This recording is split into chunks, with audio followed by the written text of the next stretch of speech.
నమస్తే అండి. ఇది మనకి కడుపుకు పెట్టే అతి శక్తివంతమైన పౌడర్ అండి.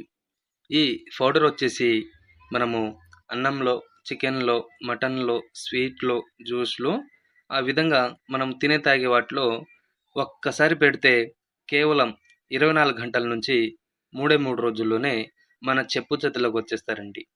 ఇది ఎవరికివ్వాలంటే ఇంట్లో భార్యాభర్తలైనా, అత్త కోడళ్ళ మధ్య ఏదైనా రోజు గొడవలొస్తున్నా, ప్రేమించి మోసం చేసిన వాళ్ళకు అటువంటికి ఇది ఒక్కసారి ఇస్తే చాలండి. కేవలం 24 గంటల నుంచి 3 రోజుల్లోనే మన వశమైపోతారు. దీనివల్ల మీకు ఎటువంటిది సైడ్ ఎఫెక్ట్ అనేది రాదండి. మీరు నా ఛానల్‌ని మొదటిసారిగా చూసిన వారైతే తప్పకుండా సబ్స్క్రైబ్ చేయండి, షేర్ చేయండి అండ్ కామెంట్ చేయండి. మరియు దీంట్లో మళ్ళీ మనకి లిక్విడ్ ఉంటదండి. ఈ లిక్విడ్ వచ్చేసి తలకు, బట్టలకు, చెప్పులకు ఆ విధంగా రాసేది. నేను నెక్స్ట్